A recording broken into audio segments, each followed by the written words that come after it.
Welcome back to our weekly update. I'm Charlotte McLeod with the Investing News Network, and I'm here to give you a quick look at our top stories for the week.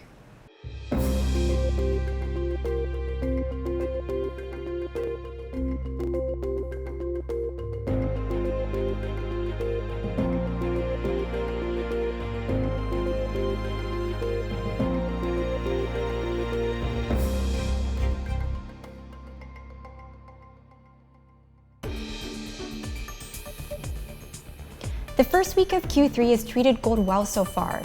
After falling to $16.22 per ounce on September 28th, the yellow metal has bounced back, rising to around $17.25 on October 4th. It was slightly lower at $17.11 at the time of this recording on October 6th. I heard this week from David Erfley of Junior Miner Junkie, who shed some light on gold's interesting price activity. He said that last week was filled with bearish sentiment, and he was prepared to see the precious metal drop to $15.50. That would have been a 50% retracement after gold's doubling from late 2015 to August 2020. Of course, we now know that didn't happen. According to David, gold was buoyed by turmoil in Europe, and this allowed it to get back over the crucial 1675 level. Here's why David thinks that price point is important and what could be next. 1675 was like this Maginot line of support that the bulls had that were clinging to. It had tested it 4 or 5 times, and when it finally broke, it put a lot of people into the bear camp, so which overloaded the boat even farther. And that's what happens with the gold sector. It does this every single time there's a major bottom. You have a false move first to get everybody out of the bull boat, and then when most everybody's out, that's when it reverses. And it looks to be that the case here again, where the gold price is reversed from below 1675, a false breakdown, and now it's well above 1700 here on Tuesday. Aside from gold, I also want to touch briefly on silver, which got back above the 21 per ounce mark this week. The speed of the white metal's rise in particular has attracted attention.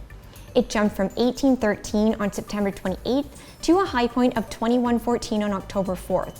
The move has brought renewed interest to the Silver Squeeze hashtag on Twitter, and it's a topic we'll definitely be talking about next week when the INN team attends the New Orleans Investment Conference.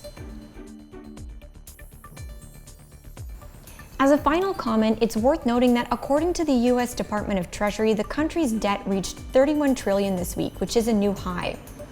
Putting that into perspective, a report from the Peter G. Peterson Foundation shows that this amounts to $236,000 per American household, or $93,000 per person.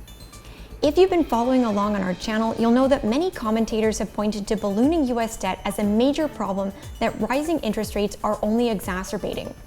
This is one of the reasons that some experts believe that sooner or later the US Federal Reserve will have to stop hiking. The Fed's next move remains to be seen, but debt will no doubt stay in the spotlight in the lead up to its November meeting. That's all for this week. If you like this video, make sure you subscribe to our channel and turn on notifications so you don't miss future updates and interviews. You can also follow us on social media or click below for our free report or any article mentioned in this video. We'll see you next time.